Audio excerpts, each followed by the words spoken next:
Like this for me is the benefit of engagement is once you're engaged, you are all on the same page and you are moving forward with pace and you make things happen. You've been part of a team where you're just all moving forward in the same direction at a shared pace. It's glorious, right? It's like highly proficient. You're just on it. Whereas when teams are unengaged, you're constantly having to watch your back. You're constantly having to make sure, does everyone understand everything? Because you're not quite sure. So when you are engaged, it's just absolutely amazing. If you're able, share your screens and your voices and so that I can see you and hear you. I would absolutely love that. If you're unable to in the chat, maybe just say hello so that I kind of know that you are here and present. But I'd love you. Oh, thank you, Chris. Nice to meet you, Chris. How are you doing? Michelle, so nice to see you. Carl, that's a cool cave that you're in. Hey, Fanny, great to see you. I'm not sure if it's Rachel or Raquel, but great to see you. Maria. Hi, Julia in the chat, Mike in the chat, Brittany in the chat. Thank you. Debani, Aaron. Oh, this is lovely. You make me all very, very happy to see all of your faces. There we go. Look, this is beautiful. Oh, Kath. Hey, Kath. Nice to see you. I thought I saw Steve Hendrick and I was thinking, I know that looks like a familiar name. Nice to see you, Kath. Great to see. Great. Thank you, everyone, for switching your cameras on where you're able. And there's a lesson in engagement right away that very often, if you just want people to turn their cameras on, just ask them. Lesson right away, straight there. Right. Let me get my screen up and straight off just tell you what we're going to be doing today. So we are going to be looking at 3 types of engagement. Today, you are going to learn 3 different types of engagement that you can use. This is going to be very, very good, very fun. We're then going to have a bit of a breakout time. So I hope that you enjoy that. I'm certainly looking forward to you getting to know a few other people here. Then we're going to look at how we scale engagement with 6 levers. This is going to be a very operational thing that you're going to go through. And I know for sure that Kath here knows all about that stuff. And then finally, we're going to look at a 3-step change program for how you engage leaders in change, because that is very much what we're looking at today. Oh, and Britta, hello. Not able to switch your camera on, but totally focused. That's great. Thank you. Also, hello to Morgan in Grenville, South Carolina. I have so many friends from Grenville. I am really glad that you're here. Right. Here's how we're going to run today. Okay. If you can, click on the button that lets you see my screen, which might be at the top. It might say Scott's screen. And here's what we're going to do, right, for the next hour and 15 minutes is I'm going to share some concepts. There is a lot here. This is a masterclass. So I'm going to go at a fair pace. I'm going to trust that you can keep up, that you're taking notes, and so forth. So I'm not going to dilly-dally around. I'm not going to just like stop and slow down. I'm going to move with a bit of pace. Now, you are welcome to, at any point, please speak up or use the chat at any time with your insights, questions, examples, alternative views, disagreements. I will keep my eye on the chat at all times, but also I dearly ask you, please do feel free to share with me by just switching on your microphone and saying something. You are very able to do that. And finally, as I've said, if you're able, please do turn on your camera because it means that we can see your beautiful face. And of course, we have far more fun. So having said all of that, here's just quickly how to optimize your Zoom experience. I would just advise you all to click on these buttons, top right, click on view, and then next click on standard. And what it means is you'll be able to see other people's faces. And I just think that's always quite fun. It's always quite fun to see how other people react to the stuff that it is that we are showing you. All right.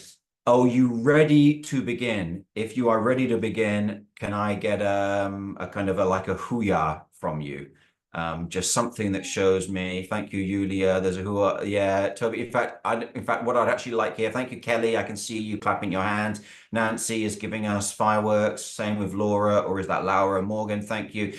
Andrew, what I'd quite like right now is a Spartan ow, if you don't mind. I'm throwing that out there for Toby because that's an old thing that he and I share. But let's go to the Valley of Thermopylae and let's do this. Let's make history and let's light this candle. Right, boom, off we go to the races. So my name's Scott Gould. I wrote a book on engagement. It's this book here. It's called The Shape of Engagement. And I have lots of really lovely clients. And I've been working with clients that you see here and many others trying to solve a conundrum for me, which is what on earth is engagement? What does that word mean? Because we use it all the time, but what on earth does it actually mean? I'm not not going to ask you what you think it means right now, actually. I'm not going to engage you in that way. I'm actually just going to skip forward and just give you what my suggestion is. I believe that engagement begins with us recognizing that to be unengaged is to be separate. And there's nothing wrong with that. For many of you here, I've not met you before, so we were separate before today. Chris Ulmer, for instance, I don't think I know you, Chris. I don't think you knew me. And so before today, we were unengaged. Nothing wrong with that because there are 8 billion people on the planet and we can't be engaged with everything everywhere all the time, all at once, unless you are Michelle Yeoh in the film Everything Everywhere All at Once. So then I'll get that pop culture reference there. I see a few smiling faces. All right, we're having fun. That's good. But when you and me comes together and you and me creates a we, then we are together and we are engaged. So I like to say that engagement is we, or engagement is togetherness. That's what we're looking for. And quite literally, you can get your hands and you can do it. You, me becomes we, that's engaged, right? And there are benefits to being engaged. Teams are more productive when people are engaged. There's lower employee turnover in organizations. Customers represent a premium. And in actual fact, you are happier in your life when you are engaged. This is a really, really great thing. And so therefore engagement leads to performance. If we can engage people, whether they are users or leaders or teams or stakeholders, we will increase performance. In actual fact, just so I'll turn my slides off so I can just talk straight at you for a minute. I think one of the most important things about getting engagement right is when people are engaged, you're no longer having to get them engaged. Like this for me is the benefit of engagement is once you're engaged, you are all on the same page and you are moving forward with pace and you make things happen. You've been part of a team where you're just all moving forward in the same direction at a shared pace. It's glorious, right? It's like highly proficient. You're just on it. Whereas when teams are unengaged, you're constantly having to watch your back. You're constantly having to make sure, does everyone understand everything? Because you're not quite sure. So when you are engaged, it's just absolutely amazing. Now, here is a really, really cool slide. Watch this transition because when you're a speaker, you've got to have fun. Look at this. Look. Woo. Oh, look at that slide transition. That's glorious. All those O's. Thank you, Carl. I can see you smiling. I'll take that. I appreciate it. Some of you did not smile. I'd like to see more smiling at my funny slides. Just because it makes me happy, is here's the thing. When you engage everybody along the value chain from internal to external, then you find that those organizations do X times better than other organizations, right? This is now we're in the big leads. These are these organizations that are world leading. And there's also something really fascinating here, which is the key to engaging customers is to engage your employees. And the key to engage your employees is to actually engage people as individuals. And the key to engaging individuals is actually being quite good at engaging yourself, which is what we call therapy. So it's just really interesting. You see the way that engagement constantly impacts the next layer of engagement, right? This is a really important thing for us to kind of like remember. So engagement is togetherness. And the reason why we want people to be engaged, quite literally, is because we're better together. I think this is, again, just a really obvious thing, but we are better when we're together and we are not as good when we are separate and we are diverse bits. There's a saying, right? The whole is greater than the sum of its parts. Engagement is that when we're all together, something is more there than just everybody being together. There's something extra. The question then becomes, how do we come together? How do we go from you and me to become we, right? Here is the thing. And I think many of us will know that immediately we think, what we need here is we need rewards and perks, right? Hey, Tobias, great to see you, buddy. Shiftschool.de for the win. Throw that plug out for you right there. Immediately, when we think of bringing people together, we think, we need rewards and perks. We go, we need employee of the month or something. Or we go, we need technology, we need apps to do it. And there's nothing wrong with that, but I don't know whether apps necessarily are what we need. Or we go, we need charisma and branding. We just need somebody to be really charismatic. That's what's going to engage us. And we need somebody, who's going to be, we need a big BHAG, or we need a new logo.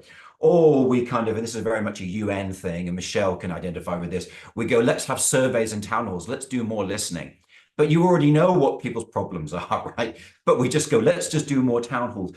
And the problem with all of these things is they're just like my weightlifting app on my phone. I have this great app that I use for weightlifting on my phone. I've not been using it so much recently, actually. And so I'm a bit on the thinner side. And what really irritates me about this app is despite the fact that it has all these great features, it doesn't lift the weights for me.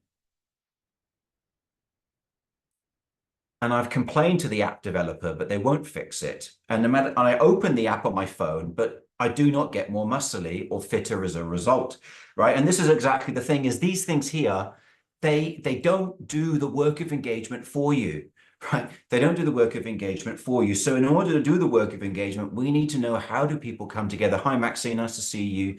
Turn your camera on. So how do people come together? To do this, I'm going to tell you a story. I'm going to tell you a parable. Here we've got Adam and Eve. And at this point, we'll do a little bit of like shouting out. So if you want to put it in the chat or shout it out on your camera or on your microphone, you're welcome to. Adam wants to take Eve for a coffee. Here's Adam, here's Eve. Adam wants to take Eve for a coffee. What does Adam need to say to Eve in order to take her for coffee? Not a trick question. People, what do you say?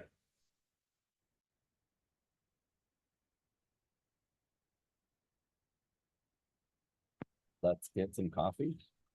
Let's get some coffee. Carl, I love it. Julia says, yes, I'd love to take you for a coffee. Mike, would you like to go for a coffee? Maxine, can I buy you a coffee? You guys are amazing. Look at you. You must be all love doctors, because this is not, this is, do you, well, yeah. Now, Ellen here is actually showing us how not to do it, which is you say, do you like coffee, right? Because how many of us, you like someone and you say, you want to take them for coffee, but you don't actually say, do you want to go for coffee? You say, do you like coffee? And you're too afraid to say, do you want to go for coffee? Anybody been there? Anybody been there? You don't have quite the courage to do it. And not even just romantically, like even, you know, people that you respect, you want to take them for a coffee and you're a little bit afraid or whatever, right? And so here we go. Yes, Kath, it's grab a cuppa, precisely that. The first step to engaging someone is saying, do you want to go for coffee? And you need to actually say, do you want to go for coffee? You can't just insinuate it. You got to say it. You can't say, hey, do you like coffee? I like coffee. You need to say, hey, do you want to go for coffee? And but we all know those people that we say, let's go for coffee, and then you never do, right? So there's a second form of engagement, which isn't saying, do you want coffee? It's actually going and having the damn cup of coffee, right? And so when we actually go and have coffee, we ideally want it to be a nice experience of having coffee. I don't know about you, but I'm a bit of a coffee snob. I want it to be a nice cup of coffee. I don't even mind if it's instant coffee. I just want it to be strong. I don't want dishwater, right? So then we've got something around going. But we all have those people that we say, let's go for coffee, and then we have coffee, and then you swear you never want to have coffee with them again in your life as long as you shall live. Anybody experienced that before? I'm seeing, very enthusiastic nodding from Leah or Leia there. Thank you. I appreciate that. Thank you. 100% says Julie. Yes. So there's a third form of engagement, which is we went for coffee and I loved it. Let's do it again, as opposed to I never want to see you again in my life. And so here we have the process of engagement really, really basically, right? Do you want to go for coffee is what we can call head engagement. It's what people know. It's the communication. Really, really simple, but all engagement begins with the simple invitation for coffee. You're here because you received at some point an email or a social media invite or something that said, do you want to come? You did not arrive here by accident, right? The second form of engagement then is what we do. It's the hands engagement. It's the action. And that is the act of engaging in something like we're doing right now. And this is often what we kind of call pure engagement because it's the more active part of engagement. And then the final part of engagement is what people become. It's what we can think of as hard engagement. It's the transformation. It's the result of engaging. So engagement is togetherness, and it's togetherness in one of three places: the head, which is what we know, or the hands, which is what we do, or the heart, which is what we become. So you can kind of do this: head, hands, heart. Easy, really easy to remember. Head, hands, heart. And technically, this is kind of like what we can kind of call cognitive, behavioral, and affective engagement, right? These three different places where engagement happens. And we'll look at some of the neuroscience in a minute. But let's just quickly look at an example, right? So if you want to engage people like customers, first of all, they need to know about the product, right? So that's marketing, really, really basic. Then they need to use the product. They need to do, which is purchase and use the product. And often UX is kind of, that's where UX lies. And then we've got become, which is the transformation, which is they integrate the product benefits into their life. And how many of you here are never more than a meter away from your phone, right? All of us, right? How many of us use the phone on the loo, right? Let's not answer that one, but that's how glued to these things that we are. Or we can also think like, what about employee engagement, right? No. Do you know your job description, right? That's the first step. How many of you here have experienced being unengaged at work or in a team because you didn't know what you were meant to be doing, right? Like, yeah, like everyone's like we all know that's what like that's one of the biggest issues. We then go to doing, right, which is then carrying out the job. And ultimately, for many of us, our work today is meetings, and using digital tools. And then finally, job makes life better, right? And very often it's funny. What people actually want is they want a little bit more money, they want a chance to actually do their work and not be stressed. They want to be able to go home and take their kids out in the evening to do something. But very often we think, oh, what people really need here is a new Pilates app. Some people do, but most people, they just actually want to just have a better life, not necessarily spend more time at work doing lunchtime Pilates. So the process of engagement for everything is coffee, right? It's, do you want to have a coffee?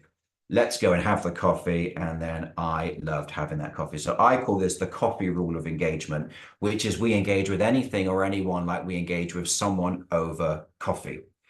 Taking, Lorraine's put something here, taking on the go for a bit, still here when engaging as much as I can. Thank you, Lorraine. I appreciate you letting me know that. Right, there we go. We've got a form of engagement right there. Lorraine is letting us know that she's going off.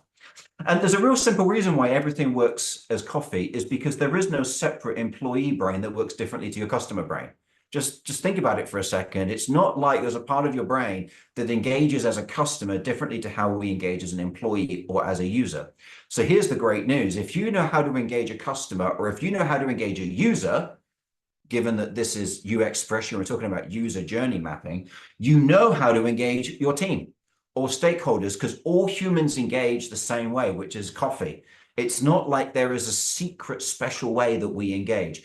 I love the story from Barack Obama. He's talking about how he's a community organizer in Chicago, and then he gets elected to the Senate. So he becomes a governor. No, not a governor, sorry. He becomes a senator. And he was like, oh, now that I'm a senator, they're going to begin to think, they're going to act differently than they do at the community grassroots level.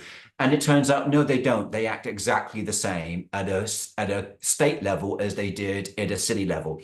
Then he ends up becoming president and he goes, okay, now things will be different. And no, it turns out people acted exactly the same. They engaged the same way. It was the same issues, just with higher stakes. Then he goes to the G8 and he thinks, okay, surely now at the G8 things will be different. And no, at the G8 it's exactly the same thing, right? People not posing for a photo with someone because they don't like them, right? It's the school ground, it's the playground. It's just the stakes are higher. Maxine, I can see you nodding voraciously. I appreciate that encouragement. It's really, really liberating to know this. There is, however, parts of our brain that follow the engagement processes. So we do know that actually this stuff is how people engage. We'll look at this more later. So here's the big insight, right? The way that we engage is always coffee, right? It's just the size of the cup of coffee that's different, right? Engaging a nation is one massive cup of coffee.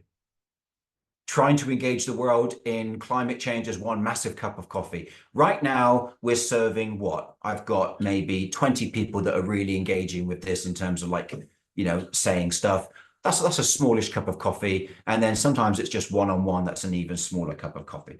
Now, when we know these three processes, it becomes very powerful because now we can do diagnostics. So would you like to quickly see how we can use this model to diagnose engagement issues? If you'd like that, give me a awu or a hola or something, just so I can know that you are alive and not dead and your screen hasn't frozen. Mike, thank you for that thumbs up.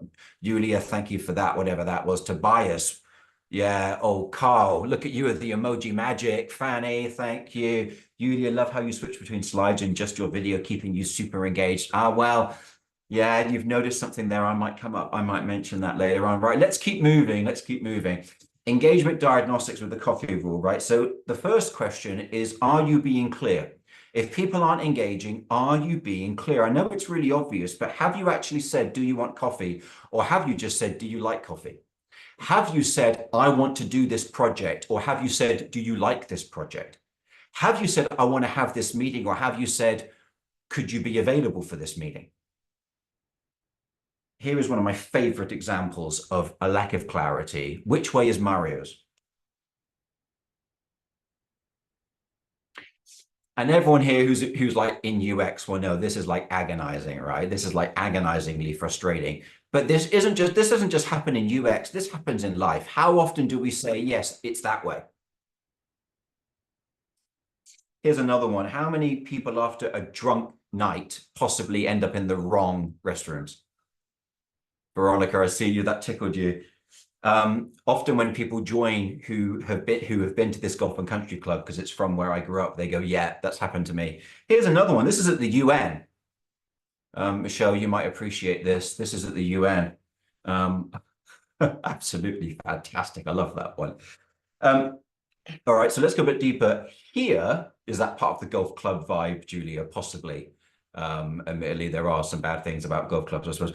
Look at this email here, right? This to me is a great example of a lack of clarity. Skim read this email, if you will, and tell me what you think the person who wrote this is trying to say. I'll give you a moment to do that, and I'll give my voice a rest for a moment.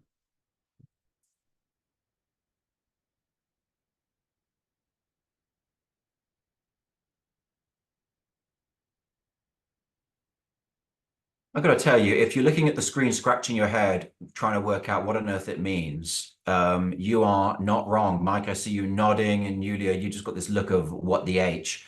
That is completely right. Jane, I can see you are kind of almost like your eyes are glazing over, trying to understand what's going on there, right? This email means nothing. I think what this person was trying to say is your kids aren't dressing very smartly. Could they please dress more smartly? But they were doing everything except saying what they meant to say, right? Doing everything except hitting the bullseye, right? Saying what we mean and meaning what we say.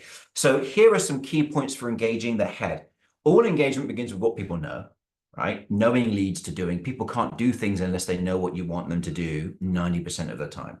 People need to know where you want them to go and how you want to get them there, right? If you're leading a team, where do you want to go? That's like where you begin. Don't assume people know, tell them. I've got 3 children. I tell them that I love them all the time. All right. If you've got a team, remind the team, constantly say, this is where we're going. This is how we're going to get there.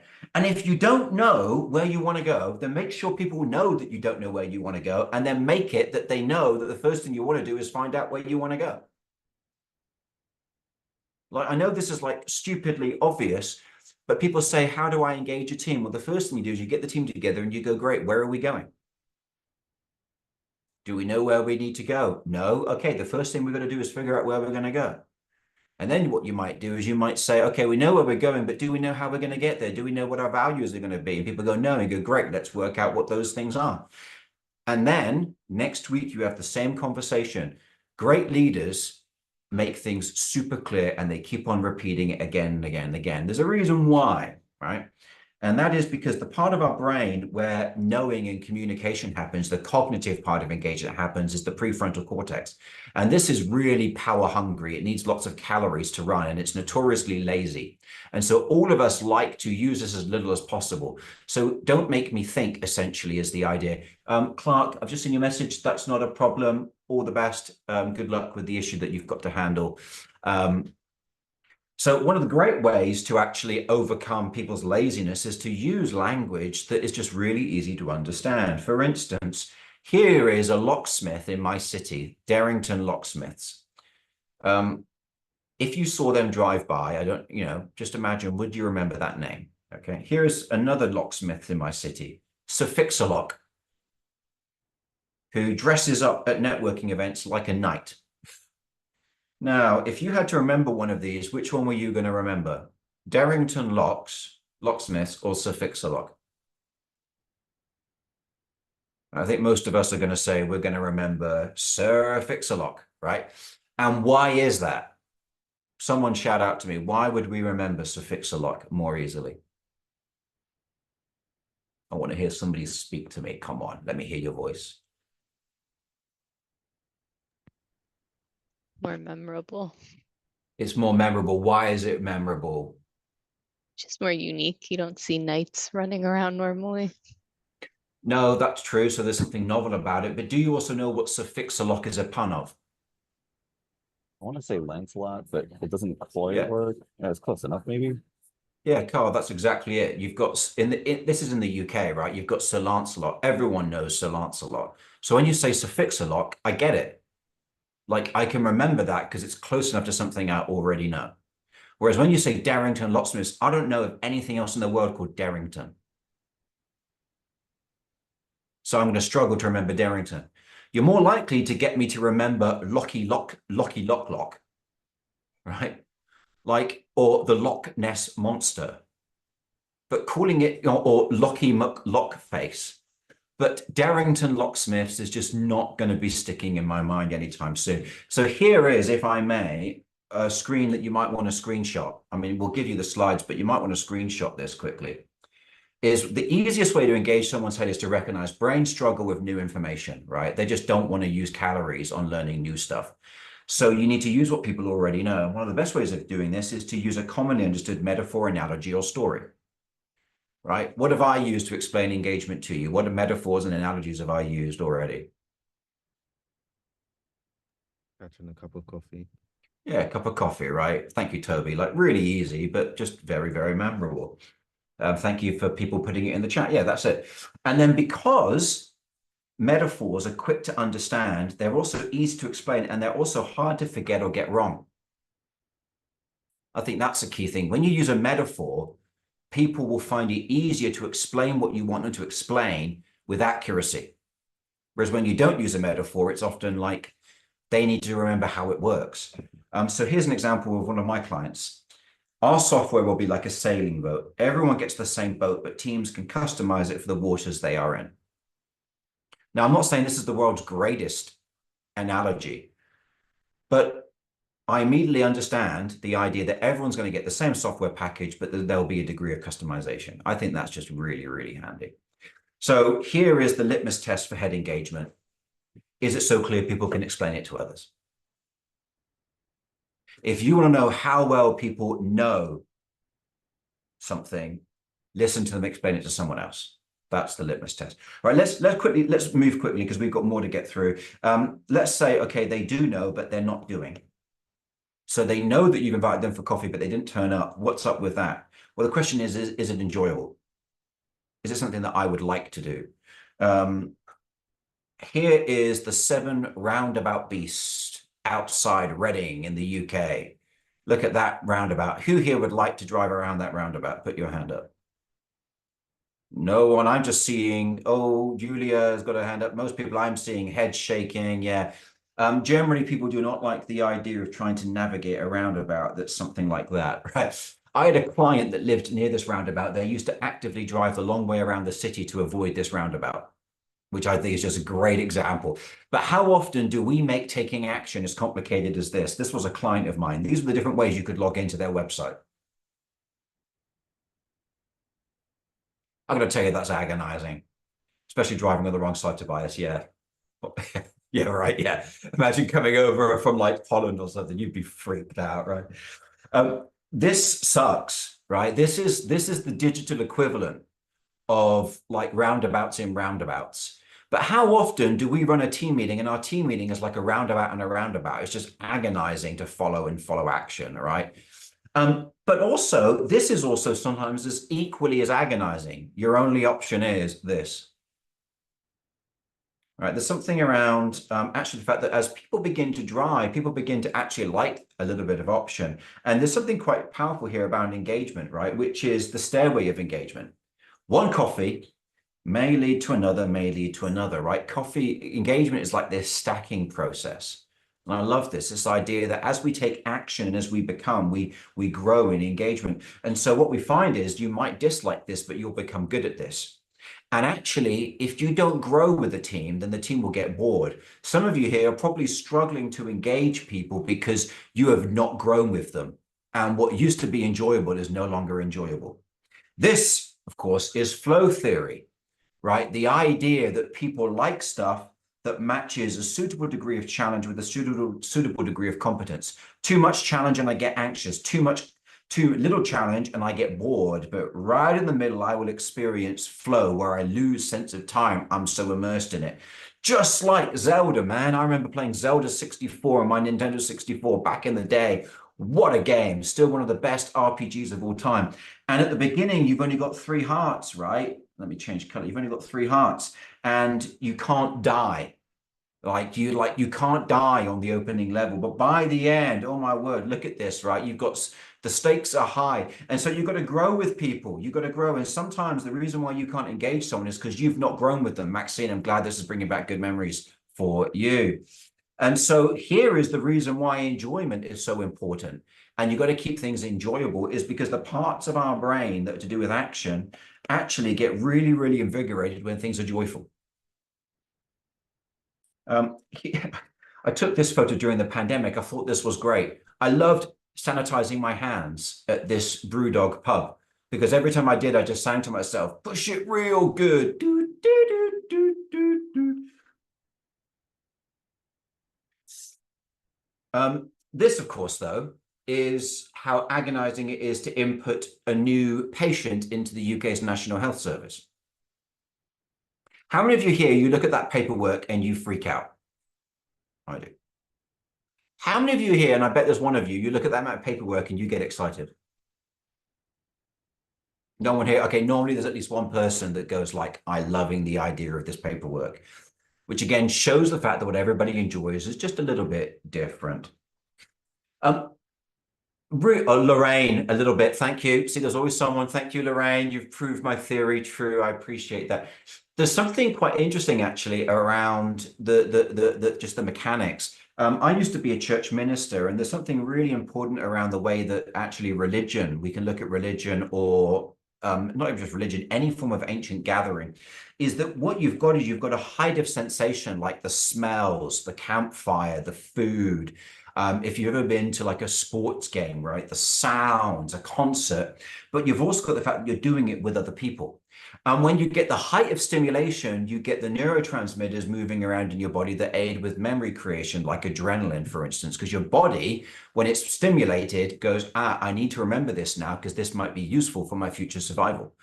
Whereas when you're with other people, you get more oxytocin, and oxytocin makes you more open to receive new ideas. So actually, you see why religion and other situations like it are the perfect place to give people new ideas, because you have a height of stimulation that makes them remember, and you have the breadth of social interaction that makes them open. Very, very, very powerful things. And this is why the litmus test for hands engagement is it so enjoyable that people do it with other people? This is what we really, really want to be getting to. So let's just wrap up this point very quickly. Knowing leads to doing, right? So knowing leads to doing. This is the active part of engagement. People tend to do what is enjoyable to them. So follow the joy. And if you've stopped making things joyful, make them more joyful. Activate the senses, and making it social will encourage enjoyment before and during the action. I love the fact that at the beginning of this session, there was music playing. And this actually, Efaro, I think if I'm pronouncing your name correct, you've just said, I always wonder how to recreate the sensational via Zoom. Here's one way to recreate the sensational via Zoom. Fudge around between, you see this? When I'm big on your screen, then I will actually provoke more neurotransmitters that are to do with stimulation. Whereas when I make you see everybody else, I'll actually be getting you to have more oxytocin right now. You can also play music. There's no rule against using music on a Zoom. You can also be big, right? I keep on being big. You see me, I'm swaying around on my chair here. I'm animated. I'm using my voice, right? There are many ways that we can actually create sensation on Zoom. And then, yeah, evidence. Enjoyment is evidence by the way people make it social. You can tell people are enjoying it. Oh, I just locked myself down. Oh. You can tell people are enjoying themselves because they are doing it with other people. And also, group dynamics are more powerful than individual dynamics. You see, it's easier to change a group than it is an individual. This is why we want to tie into groups, right? Let me quickly do the last bit here, which is this. So let's say they do go for, let's say they do know that you want to go for coffee. Let's say they do turn up for coffee, but then you never hear from them again. What's going on with that, right? Why does that happen? Why is it that someone is in your team, they do a good bit of work and then they disappear? Or a user uses your product and then they disappear, or a customer just disappears, or a new lead just disappears? The question here is it useful to them? Does it make their life better? And very often things in our world that people think are useful are as useful as this gate. I love this picture. It's in a woods near my house, and conceivably somebody thought that it was a good idea, even though you could just walk right around the thing. How many of you here have ever worked on a project in your company that was as useful as this fence? And you sweat blood and tears over that thing, right? You worked, stayed up late working, and you're like, what is the point? How many of us here have been in just useless Zoom meetings, right? And then we wonder why people don't come back. Mike, I appreciate that, hands up, right? The part of the brain that's to do with deep engagement, essentially affective engagement, transformation, is the ventral judental area and also the basal ganglia. The basal ganglia is to do with habit formation. The ventral judental area is to do with affection or bonding. It's to do with our sense of self. So what happens is things as simple as an Amex card are useful to us because they give us a little bit of identity, and they give us a little bit of a habit around that identity.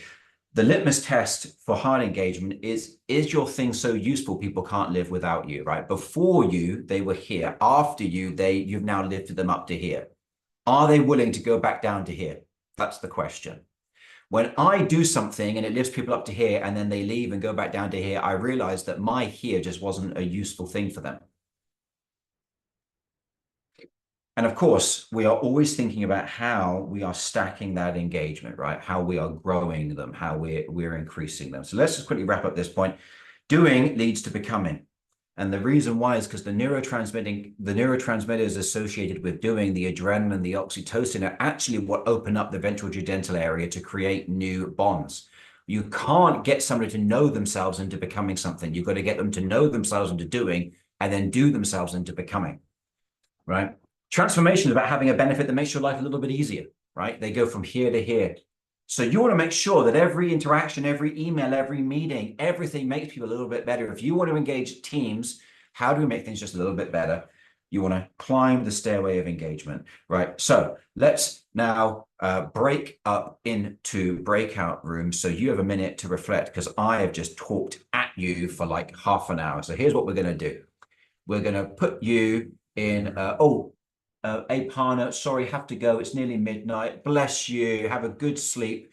And I'm glad that you like the simple yet actionable tips. That's really, really good. All the best. So here's what we're going to do. We're going to put you into breakout rooms of 3 to 4 people. You're going to have 5 minutes. What we want you to do in that 5 minutes is each person to answer 2 questions. The first question is, what one thing have you learned so far in the last half an hour that you can apply immediately to engage people better?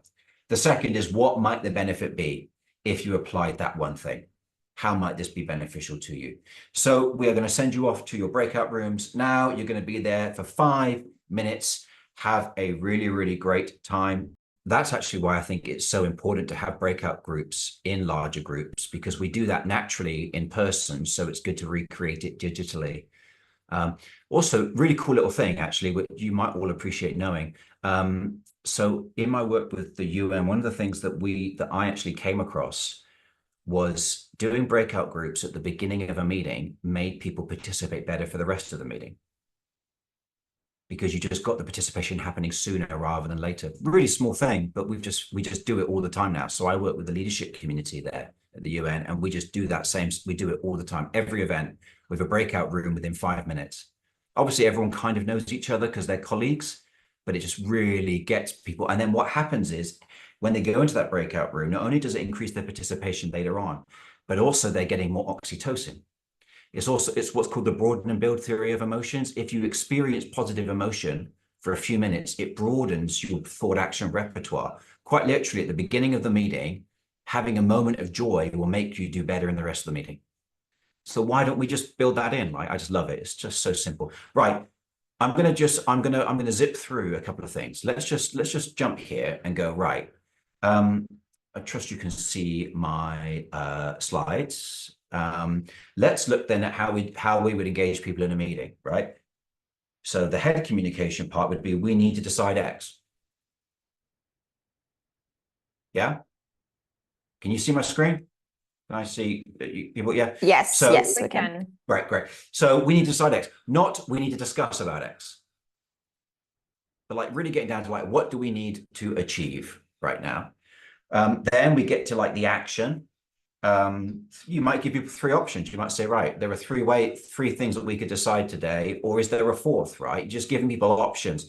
Also, interesting thing, if you serve people a hot drink in a meeting, they will be more predisposed to be open to you.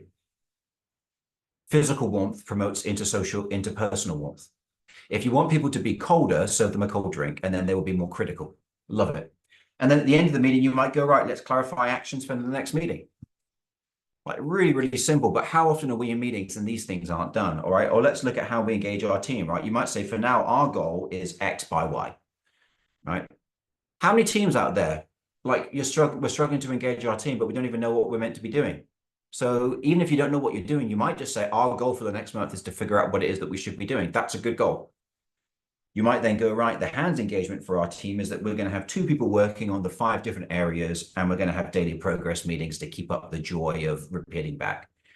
And then what you might do is you go, right, we're going to have a lovely progress board where we can see all of our to-dos chugging through.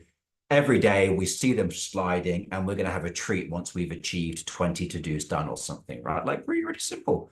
But that gets people engaged. That gets kids engaged, I'll tell you. Well, stakeholder, let's look at how might we use this model for a stakeholder email engagement campaign, right? You would, at the beginning of the email, you would say at the beginning of the email what you need them to know. It's called bottom line up front, bluff. Right at the very beginning, say what you want them to know right at the beginning. Then tell them what they need to do. You need to do X by Y, right? You need to do Y, or you don't need to do anything. Tell them what they need to do, make it really explicit, and then let them know how they can maybe access more support or like what the platform is. Like really, really simple. But again, often what happens is there's loads and loads of conversation, and then this is like buried, this is buried, and this is buried. Right, so just make those the headline things. Or let's look at client engagement, right? How might you engage a client? I do this with clients at the beginning of every client meeting. We are working towards your goal of X. I repeat it to them ad nauseum. I keep on reminding them what their goal is. So they hear me repeat it. I get them to repeat it back to me. I'm not embarrassed to get a client to tell me what the goal is. And if I don't think they know what the goal is, I've just learned to not be embarrassed by the fact that it feels a little bit teachery, but I'll say, can you please remind me, what is the goal? And if I can't say that to them, then I know I actually have got an unhealthy relationship with the client because I'm scared of them. Right. That's an interesting thing to consider. Right. And then what we might do is I might go, right, in my client music, I'm actually going to have upbeat music. Many of my meetings, I start with music. Why not? I use film clips. Why not? There's no rule that says work can't be fun. And then finally, what I love is I love having a change log. I love giving my client a change log and saying, since we last met, these things have changed. I love having a roadmap. I love having a KPI dashboard. Like those are beneficial things. So there's just a few examples of how we might do this. Right. What we said we were going to do is we've looked at 3 types of engagement. We did breakout rooms. We're now going to quickly look at scaling engagement and then a 3-step engagement change program. So are you ready for me to speak at pace and you jump in with questions, thoughts, and all of that stuff? Can I get a ooh yeah yeah from you? I need to hear someone say it. Yeah. Thank you. That was lovely. Cheers. Oh, thank you, Kanan, for your thumbs up. What a great name, Kanan. That's really cool. I've not met someone called Kanan before, so I'm very glad to have met you. Right, let's do this. I want to share with you an amazing quote. Over the long haul, even strong people can't compensate for a weak process. We spend too much of our time fixing people who are not broken and not enough time fixing organizational systems that are broken. I have a question for you. I've got a question for you. If someone who is not naturally engaging does something in an engaging way, or does something that is engaging, are they engaging? Yeah. It's a bit of a mouthful, isn't it? I know it's a bit confusing. I can see people nodding. I really think that's true. I think that we spend too much time assuming that we need to have engaging individuals when actually you can be very introvert and non-engaging, let's say, although that's not necessarily true. That's a really bad stereotype. But you can be really awkward, uncomfortable, but do engaging things and people will have a good meeting, or people will get engagement from you. You met the number of people out there who are socially really awkward, but they're billionaires, like Elon Musk. Like, it doesn't make sense. He's not particularly pleasant, but there we go, right? So if you do engaging things, people will engage. And so I love this. I love the fact that if you follow this engagement pattern, people will engage, even if you don't necessarily do it with the most charisma in the world, right? You don't need to be dripping with charisma like George Clooney to be an engaging individual. Now, I've spent years trying to understand what is the 20% of inputs that generate the 80% of outputs when it comes to engagement, right? The Pareto principle. What are the vital few things when it comes to engagement? And I'm going to suggest to you what I would like to kind of think of as an engagement operating system. These are the 6 modules, the 6 levers, the 6 things that if you put them into place, they are going to do the engagement work for you. They're going to do the heavy lifting for you. They're going to remove your need to be charismatic. And you don't even necessarily need to do them in a charismatic, fun way. They don't even need to be done well. Just do them, and actually they will get the engagement done. So here are the first 2, right? If you want someone to know something, you need to have 2 elements. First of all, you need to have a connecting message, what you say to them, and it needs to be instantly understandable. Trim away all of your complex language, trim away all of your funny word, your fuzzy branding language, and just make what you're saying stupidly obvious. And then second of all, make sure that you have channels that ensure people get that message and it's utterly reliable. If you do those 2 things, you will nail the knowing part of engagement. A message and ensure people get it. So I tell you what, get rid of Teams, have a WhatsApp group that's got everyone's number in your team, and use that to send out your weekly update. And when you give your update, put it in such plain language that a dog could understand it. Now, it might not be fun, but it will be clear. And when it comes to knowing, that's what we need, is clear, right? I'm being a bit provocative, but I just think that's a really, really important thing. Right, the next 2, then, we've talked about this already. When it comes to action, we need stimulation. We need the upwards things. We need what people do, and it needs to be stimulating. But then also, we don't just need what they do, we also need to do how they do it with other people to be pro-social. So we need to actually build in social interaction into what we do. We need to think about ways that generate social interactions. So you have noticed that today, I purposely have built in positive emotion by being really upbeat, right? I'm not normally this energetic, right? I'm being very energetic to try and convey emotion and positivity. I'm switching between my screen. I'm calling out people's names. I'm doing everything I can to create a positive environment. And I'm also creating social interaction, right? What ways have I created social interaction today? Just reflect back to me. You keep making direct comments to people who are in the meeting here. Yeah. And what do I also do when I make those direct comments to those people? What do I say? They're mostly You address complimentary. them. There's something Call really their small. names. Yeah, I say their name, even if I don't know, I might even say I'm possibly getting their name wrong, but am I embarrassed by that? No, because if I get it wrong, they'll just correct me and tell me. And I say, if I'm getting it wrong, please tell me. Right. And in the chat, I'm doing it. And then we did breakout rooms, right? But how often do you run a meeting and you do not have a plan for how you connect people together? Anybody working in app development and UX will know this. You need to build in social components into your app to make it sticky. And they can't be weak. They need to be genuine, right? That was Even just if, the word, that was Oh, just the Ellen. word it's going to use was genuine, because without it, without it being genuine, it just falls apart. Yeah. I was on an app that was really good at the beginning of the year around diet, and it had a small little community of people that you could see how they were doing. And I thought it was really good the way they built in this kind of social element. But they made it such a small, minimal part of the app rather than front and center. And then it was then hard to engage with those people. And there wasn't a way to actually message them individually, even in a public manner, and reply and stuff. And so then it just became, it lost its energy. And it would have been so simple. And here's my point, right? It's easier to change a group than it is an individual, because when you change a group, you change everyone a little bit, and now everyone feeds off of everyone else, right? So yeah, Ellen, your point there doesn't need to be complicated. Morgan's put this in the chat. It doesn't have to be complicated. Just a genuine acknowledgement is enough. Boom, completely, right? So we need a system for the way that we have the action part, right? So you want to make sure that your events are stimulating, whether small or big. On a massive level, yes, we want our Apple Store to be really stimulating experience. We want using our product to be a stimulating experience. But on a small level, we want our webinars to be stimulating. What I like about UX Pressure is when you come into their Zoom room and you're waiting, Veronica is there on a video talking to you, and there's music behind it, right? It's just a little bit of stimulation. And then we have the social interaction. I would wager this is probably one of the most social webinars that you've been to. And that, of course, that's by design, right? It's by design. Finally, we need two systems for the way that people transform, right? One of them is we need a profitable platform. We need to basically make sure that we are making people's daily lives better with the value that we give them. And we also need to give people a chance to be a part of the team, to be engaged at a deeper level, right? So these are the 6 kind of elements of an engagement operating system, right? Number 1, we have a connecting message. So what we say immediately makes sense to people. We strip out the buzzwords and we just say it in plain English, French, German, whatever it might be. 2, we have channels that ensure people get that message and they receive it without error, right?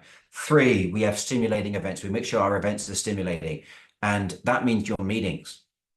Get your meetings to be stimulating and then build up from there. 4, we have social interaction. I love the fact that when AirPods came out over 20 years ago, not AirPods, the iPod, but the headphones were white, when previously they'd always been black. That's a small little bit of social interaction that I think is so cool, because all of a sudden you knew who else had an iPod because they had white headphones. So sometimes social interaction doesn't even need to be explicit. It can be implicit, right? But it's there.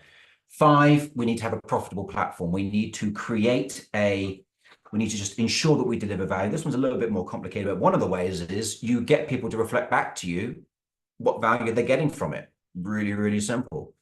Another way that you do it is what I call assuring value. So you would say to them, you now know how. I am now telling you how. So when we did the breakout room, I wanted you to go away and say, what one thing would you put into practice? Because that's a way of you saying to yourself how this was valuable. And then finally, a way for people to get involved in the mission. We won't go into that because we are running short on time. I think it's important to have a system, because successful people do daily what unsuccessful people do occasionally. That to me then is a really, really key thing. Let's pause there. Thoughts, reflections on this idea of an engagement operating system. 6 simple habits to develop. Resonating, not resonating. I know I've gone through it very, very quickly, but because we've spent so much time doing all the other stuff, it makes sense, doesn't it, really? It's kind of quite obvious. I think the best frameworks are always super obvious, that when you say them, you go, oh yeah.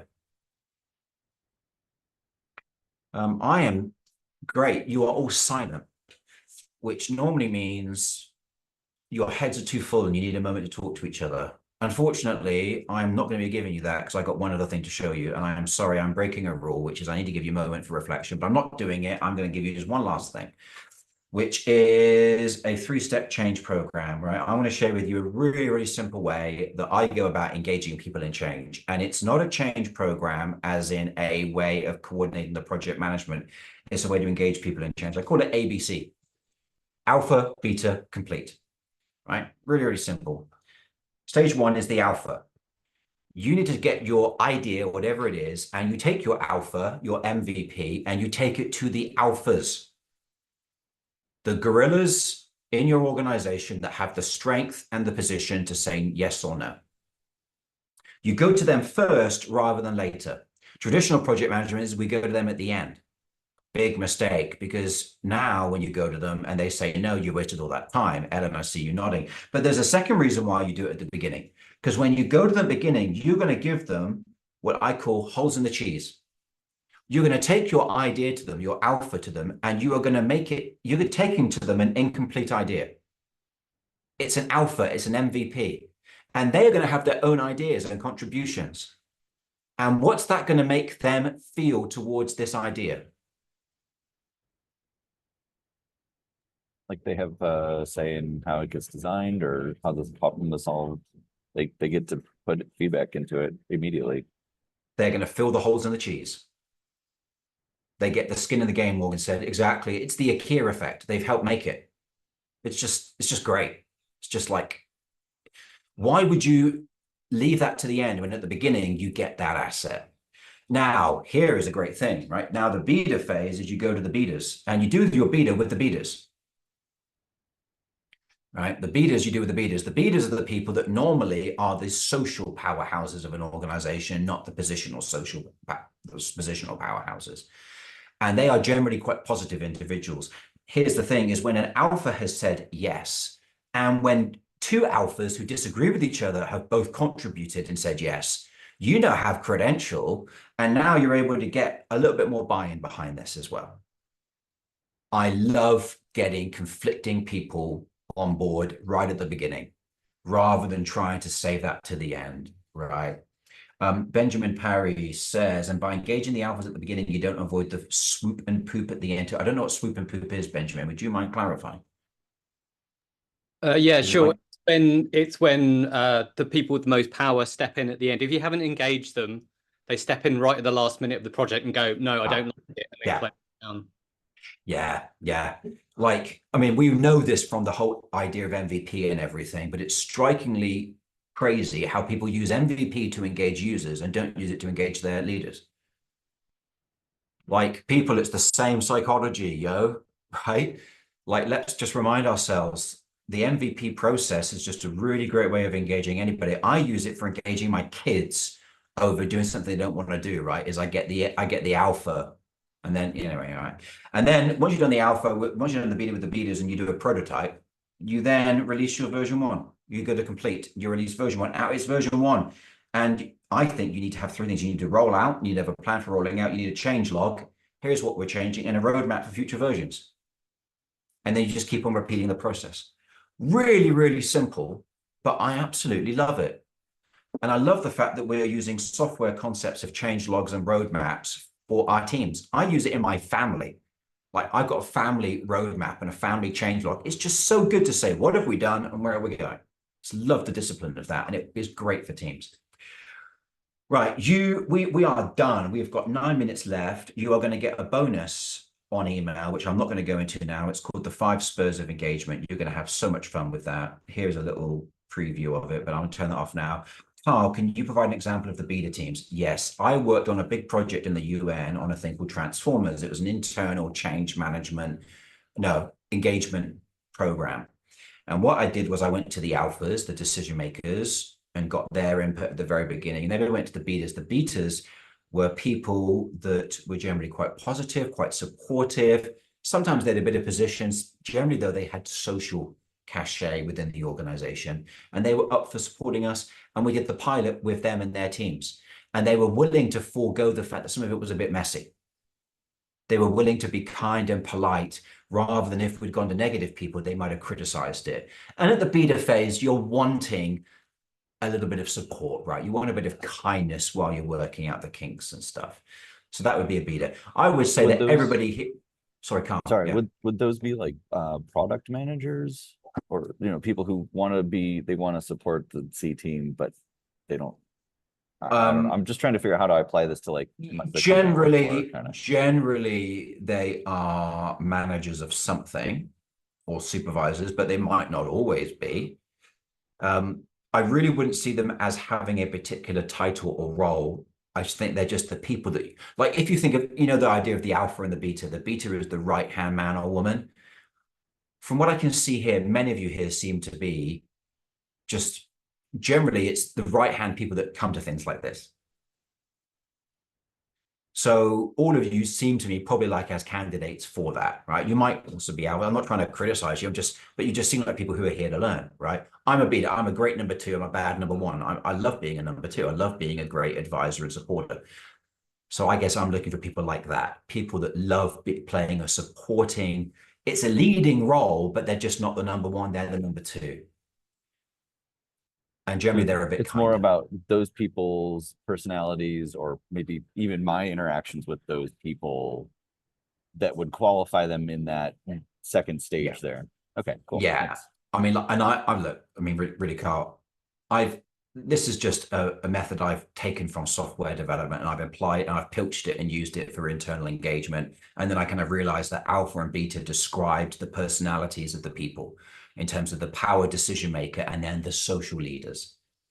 If we were using Seth Godin language, we might call them the sneezers, right? The people that have the social thing, that they share ideas with each other. They're just generally positive, nice people that have got your back, that you would go to if you needed your kid to be looked after for an afternoon. Does complete need, Ellen asks, does complete need any kind of target or success metric? I think about a roadmap without knowing the ultimate destination, or is that covered somewhere else? For me, the ABC model is just a really, really stupidly simple, as in I'm sure this exists somewhere else. It's just that most change models are so complicated. This is a really stupidly simple way of just thinking about who we engage in what order. So you can attach metrics if you want, or not if you don't want. Thank you. Yeah. I just like the idea of an alpha, then doing a beta, and then very quickly getting to the point of complete version 1. And everyone goes, we did version 1. And then you're able to evaluate, should we do version 2? It might be the alphas go no, but then at least everyone has the success of we delivered it and we actually did it, as opposed to we talked about it and did 50% of it. I'm a big believer in actually completing the projects and then deciding, do we carry on with it?